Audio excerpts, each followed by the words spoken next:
We are going to go ahead and get started here today. It says presenters Paul Novak and Katya Severson. Katya couldn't be here for this particular webinar, so I'm going to be guiding you guys along. Let me make sure we're also recording here, because that's important. All of these webinars are being recorded, and if you missed some of our previous webinars, you will be getting that recording later on today. We're going to be sending out an email with the recordings for all the webinars done thus far. So I'll record this. So I want to welcome you all to this webinar. It's Keep Up with Your Newspapers, Magazines, and Informational Material. I'm Paul Novak. I'm the founder and program director here at IRIS, and we're going to be discussing this because, you know, a lot of people that come to our speed reading classes, they do a lot of informational reading. And, you know, there's things that we can talk about with fiction and things like that, but we're going to talk strictly about informational material here on this webinar. And let's go ahead and just get right into it. And I want to start with this question here: why is it so difficult to read informational text? Even though most people, and there's lots of studies to look at this, what do people read? Do they read more fiction? Do they read more nonfiction? It's actually more nonfiction than fiction. And the interesting thing, as you see on the slide, a lot of classroom reading programs focus mostly on fiction. If you can remember back to like your days in high school or grade school, a lot of the reading was fiction. And nothing's wrong with reading fiction, but we aren't really taught in school how do you read nonfiction. And by nonfiction, I mean not many people are taught, here's how you read magazines, here's how you read textbooks, here's a good way to read newspapers. So we're going to be going over some strategies that will help you to keep up with the informational reading that you are doing on a maybe daily or weekly basis. And this is really important, I think, for all of you to kind of keep track of. Now, what I want to talk about first here is let's think about reading the newspaper versus watching the news. There is definitely a difference here. And reading the newspaper, this next slide says you're in control when you're reading a newspaper, and by that I mean, you know, you could flip around, you can pick and choose what you want to read. Obviously, watching the news is a little different because you've got to deal with commercial breaks, and you're only fed what they want to feed you at a certain time. And although it is sometimes a little more of a visual experience, usually newspapers tend to have more detail in them.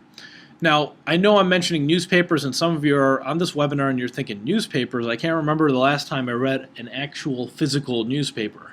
You might be getting most of your news on the screen, and that's fine. When I say newspaper, I'm talking about digital and physical text. And we all know that reading the newspaper is a little different than watching the news. When you're reading, you are in control. So we're going to be talking about how do we kind of optimize our time when we have to read all this informational text, and that includes newspapers, magazines, and maybe nonfiction books, things like that. Now, purpose is really the key here, because if you are, let's say you're reading a newspaper, or you're reading the news online, or a magazine or anything else, you need to establish a purpose. I can't emphasize that enough. I know it sounds almost very, very basic to say, oh, okay, well, my purpose is to get information.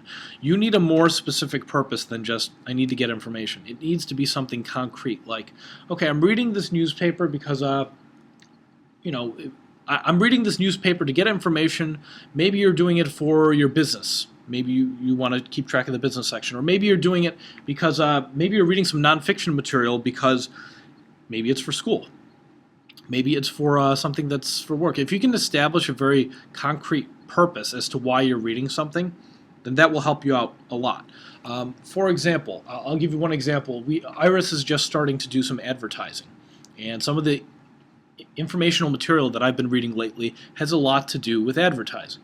And when I'm reading this material, I have a very specific purpose. I'm reading this so that I can apply what I learn to IRIS and the advertising that we will be doing here at IRIS. So I have a very concrete purpose, and if something doesn't fit with my purpose, I try to discard it in that reading.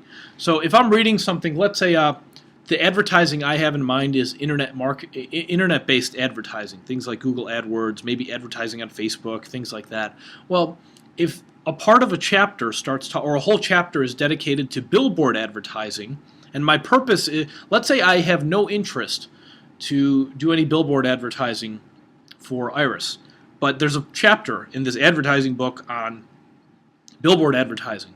What do you think I'm going to do with that chapter? I'm not even going to read it because right now that is not part of my purpose. My purpose in reading this is maybe to learn about internet advertising. So the purpose is key. It will help you save a lot of time and make sure that you establish some kind of a purpose.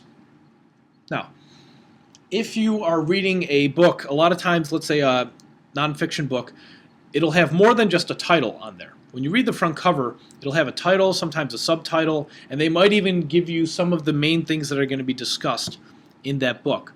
If there's something very, very interesting to you that you want to get right to, it's not a bad idea to look through it and jump right to that area. Or when you look at the table of contents, you can ask yourself, are there any things in here that I must read? Now you see the number 1 over here. What you're doing with the number 1 is you are putting, and I'm talking about this in the context of, I'm assuming that you are reading something, let's say, like a business book. Okay, maybe that's not a business book, but it's an informational book. And when you look through it, you look through the table of contents, and think of it like this. You're either going to put a 1, a 2, or a 3 next to each chapter. So here's what you do. You ask yourself, is there anything that you must read? So you look through all the table of contents, and maybe there's 10 chapters there, and what you'll do is you'll put a 1 next to any chapters that you feel you absolutely must read. Now, you put a 2 next to anything that you feel like you should read. Okay? So this is like required reading. This is reading that I should read. And then a number 3 is, what is it you would like to read? Now, that's kind of assuming that, well, and if I have any extra time, I'd like to read this as well. So there's what must I read, what should I read, and what would I like to read. Now, what about the chapters that you're not interested in? Well, those you're just gonna cross those out. Now, if you like writing in your book, you can cross these out, or you can put 1s and 2s and 3s next to chapters. If you don't like writing in your book, well, you might just write it on a separate sheet of paper. But you can see what we're doing here with informational material. We're looking at the table of contents, and we're right away trying to figure out of all these things here, what's the priority? We're basically prioritizing our table of contents. Now, I also want to point out that in certain kinds of books, this can be problematic if the chapters kind of are in a very procedural, kind of linear way. So what I mean by that is, let's say chapter 5 cannot be understood unless you read chapter 4. Okay, in those kind of books, it's a little harder to jump around like this. But with most reading material that's nonfiction, informational material, you can do this kind of a strategy where you look at the table of contents and you put a 1, a 2, or a 3 next to the different chapters. Again, 1 is what must I read, 2 is what should I read, and 3 is what would I like to read. Now, let's continue on here. Reading the magazine or the newspaper. Here's how I want you to think about it. You set aside a certain amount of time. You see over here, this is just one example, 20 minutes. When I say 20 minutes on the slide, I actually use 20 minutes when I'm going through something like The Economist. So if you happen to be reading The Economist, you might want to use this as an example. But you can lengthen the time or you can shorten it depending on your material. Now you can see here it says use skimming, scanning, and crisscrossing. What you can do is when you're going through your magazine or your newspaper, you set aside a certain amount of time and you say, this is all the time that I have that I want to dedicate for now to the paper. So my example with the Economist is I say, all right, I'm going to get this done in 20 minutes. And what I'm doing is I'm skimming through and I'm scanning the material, I'm crisscrossing through it. By crisscrossing, we'll talk about that a little later as one type of hand movement. I'm trying to get as much as I possibly can out of the magazine or out of the newspaper in 20 minutes. So this requires me to look at all the headlines, the titles of each article. It requires me to look at any subheadings or subheadlines. And then I'm just reading just parts here and there. Now, as I'm doing this, I'm trying to identify which articles do I really want to read. Now, let's go back to the whole table of contents. if you were reading in a book, you would reevaluate your 2s and 1s. And remember the 2s and 1s. The 2s and 1s, 2 is there anything you should read? Is there anything I must read? So when we say reevaluate your 2s and 1s, you want to see, are the 2s still of interest to you? Because remember, anything with the number 2 next to it is something that you said earlier that you should read. Okay? Later on, you might say, you know what, I thought I should read this, but I really don't need to read this. So you reevaluate these things. And it says here, perhaps you were incorrect about your 3s. Remember earlier we said, is there anything you would like to read? Sometimes you say, well, I'd like to read this, and later I decide, you know what, maybe not so much. So this is just a way of prioritizing based on your table of contents. So what you can do is you can set aside 10 minutes to reread the number 2s. So you read as thoroughly as the time allows. Here's what I mean by that. Remember we were talking about setting a deadline earlier.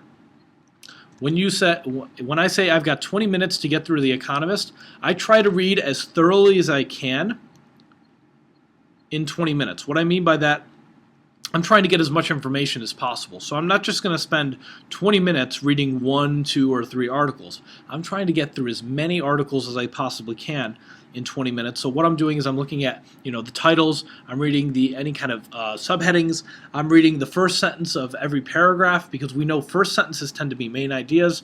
So you spend the 10 minutes rereading number 2s. So number 2s over here are the articles that are of interest to you. Now, you need to adjust this. You see right here, it says if any time is left over, you go back to the number 3s. So here's the process. You're basically starting with your number 1s. Let's go back over here. Anything that you must read, you try to read it. Now, anything that you feel you should read, you're setting now a deadline, and you're saying, okay, I already read the things that I must read in this magazine or in this newspaper. So if you were reading a newspaper like the Wall Street Journal, what I do is I look at all the headlines first, and I circle headlines that I absolutely must read. And then I read those. And then anything that I felt like I should read is kind of like you see how we had number 2 and number 3 over here? I could put a number 2 next to any articles that I feel like, well, I should read that. Or number 3 next to something that I'd be like, well, I'd like to read that. But then I'm being very strict with my time. I'm saying, all right, I've got 20 minutes to go through this. Or I've got 10 minutes to read my number 2s. So I go through, and if there's any time left over, I'll go back to the number 3s, and those articles that I said I'd like to read them, and I'll try to read through some of those as well. Now, when we say adjust to your needs, you need to you're doing this with a deadline, but also with a purpose. We talked earlier how purpose is so important. And when I'm saying, I'm kind of telling you to read things in a very choppy way. And it's mainly because a lot of people, when they get a magazine or a newspaper, they just kind of slowly go through the material without making a purpose, without setting any kind of time deadline. How much time do I want to spend on this newspaper? A lot of people don't think about that. And if you set up a deadline and you say, you know what, I'm only going to spend 15 minutes on this newspaper, you'll actually make yourself more productive getting through the newspaper or the magazine. Now, what is going to help you out to speed up even more? Obviously, familiarity with the subject. If you're familiar with something, you're going to go faster. If you're not, you're going to go slower. A good example, I remember my previous background before I started working with Iris was in financial services. I used to work on the trading floor at the Chicago Board of Trade. And I remember when I first got an internship there, when I was working as an intern in college, I would read the newspaper, the Wall Street Journal. This was freshman year of college, and I'm reading the Wall Street Journal. I remember having a lot of trouble reading through that paper, going really, really slowly. And part of the reason was because I was not familiar with the material. There was lingo in there like the Fed funds rate. I didn't know what that was at the time. They were talking about LIBOR. I didn't know what that was at the time. They were talking, there was a time when I didn't know even what the Dow or the NASDAQ was. And when you're reading the Wall Street Journal, they throw around these terms because they assume that you're already familiar with them. And if you're not familiar with them, you're going to have to go at a slower pace. However, if you are familiar with the topic, you need to take that into account. Here's the problem, the mistake a lot of readers make. They're reading something they're very familiar with, but they still decide to go at a slow pace. And that is a big mistake, because if you're very familiar with a certain kind of a subject, you should kind of project some confidence, and you should say, look, I'm familiar with this. This shouldn't take me more than 5 minutes, this article, or this shouldn't take me more than 10 minutes, and you stick to that, and you try to get it done as quickly as possible. So keep that in mind as you're going along here. Now, you see the slide here about a daily summary. Keep in mind that editors have previewed this article that you're about to read. So the article is written in a way that's kind of structured, and it's supposed to be simplified for you to read. And there's a specific format that editors want. If you're reading a newspaper, you see this upside down triangle on the screen.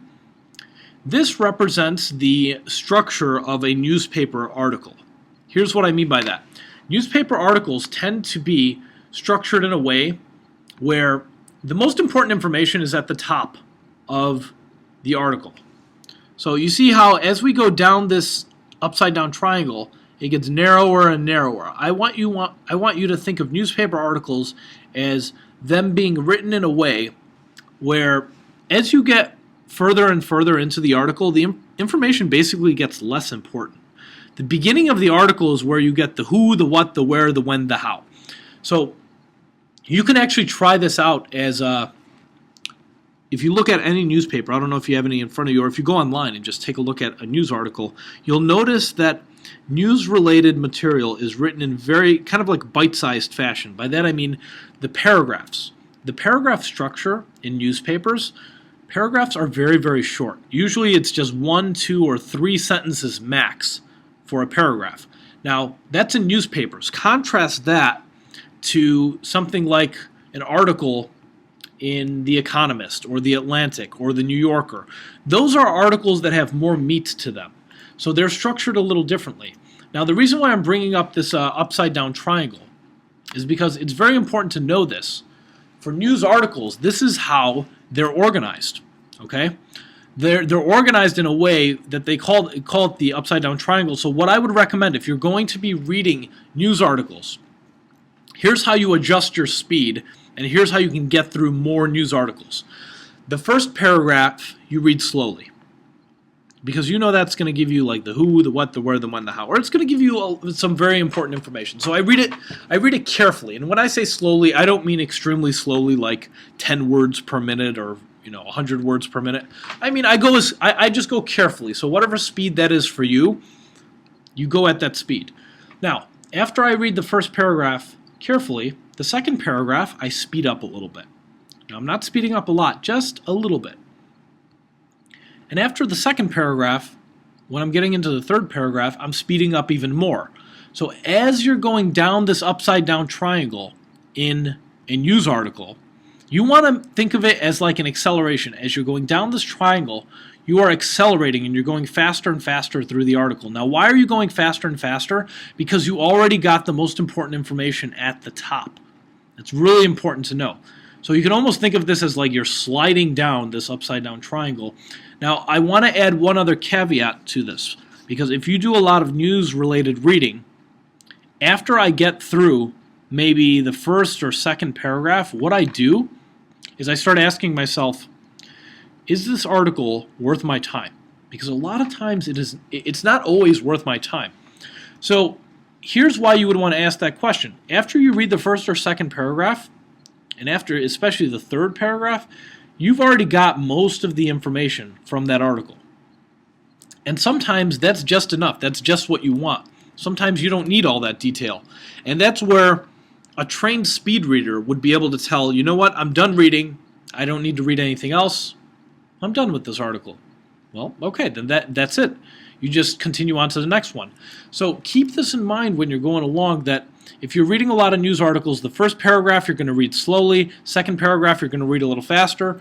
If you get to the third paragraph, then you're reading it faster again, but at some point you're going to have to make a decision. Should I read this article entirely? And if the answer is yes, then you keep on going faster. And here's the other reason why you're going faster. You know that even if you went a little too fast and didn't understand something, at least you know that you might miss a detail, but it's not very important because it's at the bottom of this triangle. Okay? That's how we approach news-related articles. Now, there is a specific hand movement that you can use when you're reading these kind of articles. This is you can see here it's a zigzag hand movement, and the zigzag basically, the reason why it's zigzag, a lot of news-related articles will, especially if you're reading a physical newspaper, they'll have notice how they have very, very narrow columns. So if you're doing a zigzag hand movement, you're basically kind of reading in a linear, in a vertical fashion. So every line might have, I don't know, 3, 4, maybe 5 words max in typical news article. Now, I know some newspapers have more, but in newspapers or news articles where the columns are very, very thin, you can use this kind of a zigzag hand movement and still get, even though we're used to going, left to right, line by line, especially if you're using your hand, the zigzag hand movement will still be helpful too, instead of just going line by line. Now, you need to also identify whether or not this is an analytical or editorial article. Remember how I just told you that news articles tend to be written in a way like this? That's for all the news articles except for the ones that are the op-eds. If you look at the op-eds, they're written with a little more meat sometimes, where they'll give an opinion and then they'll give some evidence for the opinion. They might state a counter-argument. So this is something where you wouldn't do the strategy that I just mentioned, where you slow down on the first sentence and then, first paragraph, and then you speed up as you go down the article. In this kind of a thing, usually you have paragraphs that are made up of multiple sentences. So in this situation, I would slow down on the first sentence of the paragraph, and then I try to speed up a little bit after that first sentence. When I get to a new paragraph, I slow down on that first sentence right over here, and then I try to speed up through the paragraph. Again, slow down on the first sentence and then speed up. So this is one way that you can kind of approach an analytical or editorial, an op-ed in the newspaper. Now, problem versus solution pattern. Now, I can definitely tell Katya helped me prepare these slides, and this is definitely Katya adding a picture that she preferred on here. I would probably not add a picture of the pecs on this. But anyway, let's talk about this. Problem, solution, pattern. We're trying to talk about what are the different patterns in reading informational material. There's the editorial pattern, the analytical pattern. There's the upside-down triangle pattern. And sometimes you have a pattern where it's a problem and solution. So they'll state a problem, they'll give some effects, they'll give you some causes of the problem, and then they'll try to state a solution. So if you can identify what kind of an article this is, that will actually help you to read it faster and get through it faster. So you want to know, is this a news article? A news article would be like, hey, we're gonna tell you the who, what, where, when, how. Or is this an op-ed with an opinion? Or is this a problem-solution type article? And if it's a problem-solution article, we need to look for, obviously, the problem. We need to look for the causes, and we need to look for the solution. Now, I want to talk about the multiple reading process here because this is something that we use, and it's ideal for reading informational material. It has 5 steps at the max, but 3 steps at a minimum. So these first 3 steps, the preview, the overview, and the read, these are mandatory steps that you should be doing in every single type of informational reading that you do. Let me explain what we mean by each of these things. The preview is where you get a general idea about what something is about. So if you were reading let's say you're reading an article in a magazine, the way that I would preview the article is I would read the first and last paragraph of that article. That would be my preview. Then my overview would be, let me read all the first sentences of every single paragraph here. The first sentence of every paragraph. That's how we do an overview. And then when we read it, obviously that's reading it beginning to end. However, I want you to know that after I do an overview, let me go back here. After I do an overview in an article, I decide right away, do I want to read this article? Yes or no? And if the answer is yes, I'll read it. And that's our third step. If the answer is no, then at least I saved myself some time reading it. Now, there's a 4th step here called a post view, also known as a final review. The post view is basically for material, it's an optional step. if you feel like you read through something and you need a little more detail, you'll go back and try to get that detail. Or if you read something and you felt like you didn't get full comprehension, you'll go back and try to clarify things. And there's a fifth step called a recite. This is only if you really need to remember the material very well. Now, these 5 steps, if you're reading a lot of newspapers and articles, you don't have to do all 5 of these steps. But you should do at least a minimum of 2. These first 2 steps, the preview and overview, should be done if you're doing a lot of magazine reading. You read your intro and conclusion during the preview, and then you read your first sentences, the first sentence of every paragraph during the overview, and then before you start reading, you decide whether or not you want to read it, and then you read it. And then a post-view and a recite, those are optional. What I do recommend you do, this multiple reading process, we're just talking about how to apply it in a magazine format. But you could apply it also to informational reading such as books that you have. Maybe you're reading some business bestsellers. And you really need to know this very, very well because you need to apply this at work. Well, this is where a post-view and a recite will give you a little more thorough, a more thorough understanding of what you're reading. Now, I want to talk about here a way to read the newspaper. And when I go through the newspaper, I think of the preview and the overview as one step. As I mentioned earlier, what I'll do is I'll read, I'll give you an example, a very clear-cut example of how I would read a newspaper. Let's take, for example, I'll give you an idea, the Wall Street Journal. The Wall Street Journal has like this little section on the front cover, always, that gives you very quick snippets of every single, or most of the articles in the paper. And these snippets are basically like one paragraph, and they're basically one paragraph summaries of everything. What I do is I read all of that. So I'll read all of those one paragraph snippets, and I will circle anything that I feel is really should be read. Okay, the ones that I really want to read. Now, when I start going through the Wall Street Journal, I'm also looking at, headlines, pictures, things like that. And while I'm reading through, remember earlier what we said about newspaper articles. If I notice that it's in a news style fashion, I'll read the first paragraph slowly, second paragraph a little faster, third paragraph a little faster, and that's like a preview and overview because I already know the who, the what, the where, the when, the how. And after the second or third paragraph, I need to make a decision. So I either circle the article if I want to read it later, or I cross it out if I don't want to read it anymore. Now, for the articles that I circle, I decide that I'm going to read those articles later on because here's what I do. I preview an overview. I read basically, in a newspaper, I read the first 3 paragraphs of the article and I decide whether or not I want to read it. Now, there are some articles where I don't even read the first 3 paragraphs. If I read the title of the article and I'm not even interested to begin with, I don't even bother. So this is one way that you can go through a newspaper. Now, while you're reading through a newspaper, a lot of people find this hard to do because if you read the first 3 paragraphs, some people are like, you know what? I'm really interested in this article. I want to just continue reading it right now. For me, I read the first 3 paragraphs and I decide whether or not I want to read it. And if it's a yes, I circle the article and I tell myself I resist reading the entire thing until later. I tell myself I want to get through the entire paper first. And then I'll go back and I'll read any articles that I circled earlier. I'll do that later. But initially, you want to think of it almost like a filtering process. I get the newspaper, and I want to get through it in 10 minutes or 15 minutes. Set yourself a deadline. And then go through, if it's a newspaper, read the preview and overview of the article. So if it's a news-related article, you're just going to read the first 3 paragraphs and make your decision. That's your preview and overview.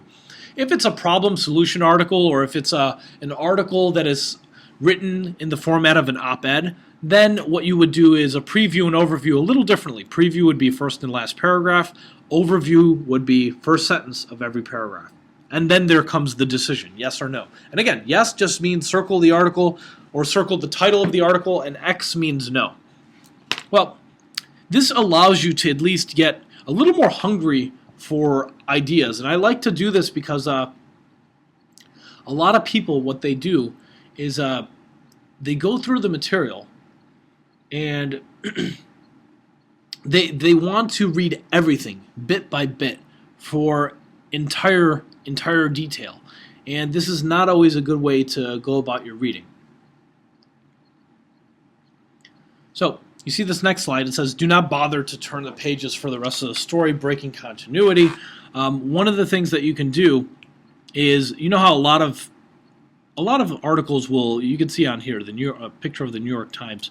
A lot of articles, they will continue on, and when you get to the end of this page here, let's say at the bottom over here, it'll say turn to page 11 to read the rest of this article. I don't even bother with this right now. What I'm doing right now, I'm trying to decide whether or not these articles are worth my time.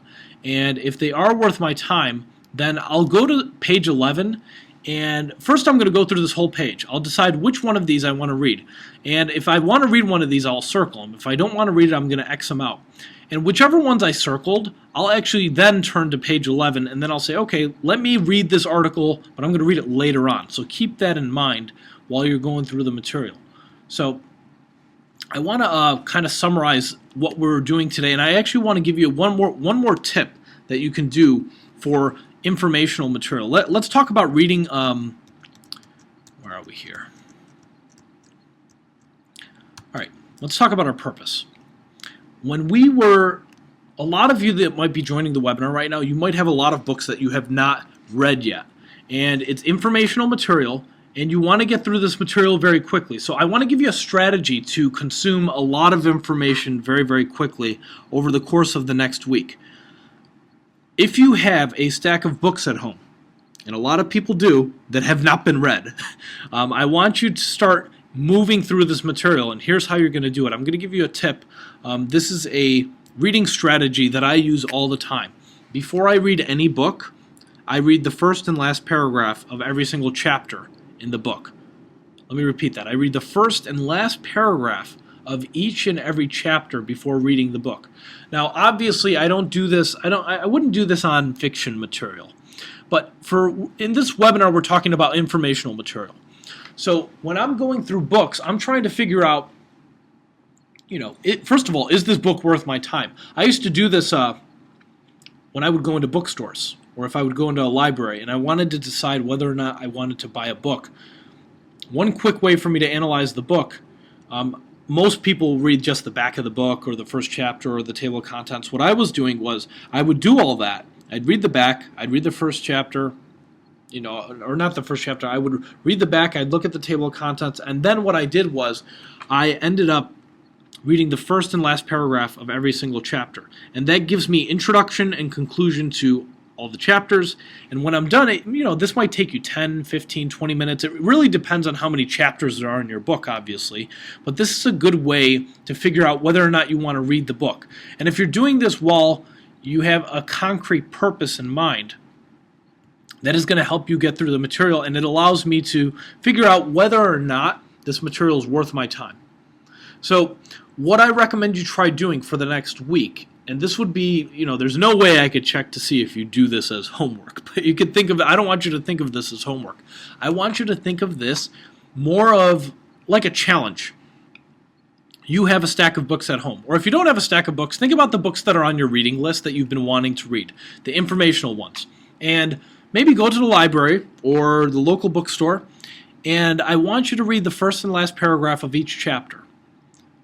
And it might take you 10, 15 minutes, but I want you to do this on a book a day for the next week. That is my challenge to everybody in this webinar. And the reason why I'm putting this out there as a challenge is this kind of a strategy of reading the first and last paragraph of every chapter. This is a really good way if you are trying to become like an information crunching machine and you have this hunger and thirst for knowledge. This is a good way to go through a lot of information very quickly and filter out the information that is, what should I read, what must I read, and what would I like to read, and also what is not worth my time. So if you can read first and last paragraph of every chapter, that will give you a very good idea of how to go through the material quickly. So just to recap what we were talking about today, we mentioned here's some things. We're talking about magazines, newspapers, and nonfiction books. So with newspapers, let me go back to that upside down triangle. With newspapers, what you have is first paragraph being most important, and as you go down the article, they get less important. So after the first 2 or 3 paragraphs, you need to decide, is this worth my time? But if you are reading magazine material, you do a preview and an overview. So let me back up to the multiple reading process, if you guys remember that. The multiple reading process basically allows you to preview, overview, and read. If you're reading a magazine, you would preview the article by reading the title, the subheadline, and the first and last paragraph. If you're reading a magazine article, the overview would be reading first sentences of every single paragraph. Now, what I didn't do is I didn't describe how you might do preview and overview for informational books like business books. Maybe you want to read The Tipping Point by Malcolm Gladwell, or maybe you want to read Getting Things Done by David Allen. The preview on a chapter would be still reading the introduction and conclusion, but you might read the first and last paragraph, or you might read the entire introduction. Sometimes books have introductions clearly stated, where they might have a few paragraphs that are introductory, and then they might have a few paragraphs that are, summarizing the information. That's what I read during my preview in a book. The overview, if you're reading a business book, or anything else that's informational for that matter, you are looking at headings and subheadings, and you're reading your first sentences. Or sometimes I'm just looking at the headings and subheadings because they tell me what the chapter is going to cover. It's a very, very quick process. Now, if I don't have any headings or subheadings, I'm just doing the same thing I would do in a magazine. I'm reading the first sentence of each and every single paragraph. Now, one other thing I want you to keep in mind, to get through informational material, you need to start setting deadlines. Deadlines are very, very important. And here's how you can set a deadline. You can say, for my preview, I'm only going to spend 3 minutes on my preview, and you try to get your preview done in 3 minutes. Or maybe you feel like you only need to do 2 minutes. Set a deadline for that. Then you do your overview, and you say, okay, I'm going to do my overview, and maybe that involves me looking at all the headings and subheadings in this chapter. That should take me about a minute. Let me see if I can get it done in a minute. And you might want to get yourself a little timer, or maybe you have a timer on your phone, and see if it takes you 1 minute. Now you're holding yourself to, a time management style of reading. And this is important because we know when we set deadlines, we can be more productive. Now, the third step here is to read. I want to show you how you can use deadlines to improve your reading speed, but also to help you get through informational material faster. Here's what I recommend you do. For whatever book you're currently reading, try to find out how long does it take you to read one page. So, for example, let's say you read one full page in your book, and at the end of that page, you look at your timer, and it turns out it took you 1 minute and 15 seconds to read that whole page. Okay, here's what you do now to start making yourself a little more efficient. You tell yourself, all right, it just took me 1 minute and 15 seconds. I'm going to try to now get this done in 1 minute flat. And you set your timer again, you try to read another page, see if you get it done in 1 minute. And then you do the same thing for the next page, and you do another minute and another minute. And what you're doing, and then after a while you might say, okay, well 1 minute's too tedious, maybe you do 2 minutes, 2 pages. But you can also try to speed this up. Once you get comfortable reading 1 page in a minute, then you could say, you know what, let me see if I could read 1 page in 50 seconds. And you try that out. And guess what? As you start getting more and more used to that kind of a rhythm of reading, 1 page in 1 minute or 1 page in 50 seconds, it gets easier and easier to do it.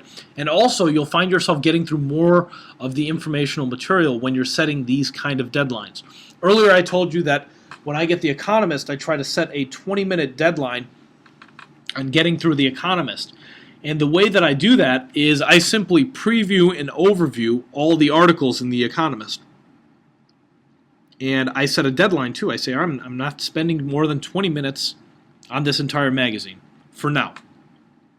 Now, while I'm doing the preview and overview, I'm circling articles that are interesting to me that I want to read later, and I'm crossing out the articles that are not.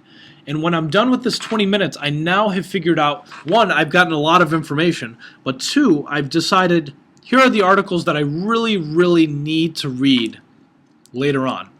And then what do you think happens later on in the day, or maybe the next day when I have more time to read? I'm going to go ahead and start reading those, and I'm going to be reading those at a faster speed. I'm going to read them with good comprehension, and so on.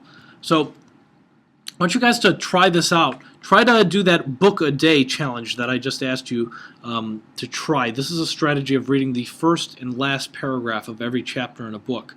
You'll find yourself getting through a lot more information faster. And with newspapers, keep in mind the upside down triangle. Don't read past the third paragraph if you don't need to. A lot of people they read entire newspaper articles that are not worth their time, and it's simply a waste of time. All of us only have 24 hours in a day, so how you spend that time is extremely important. Same thing goes if you're reading magazines.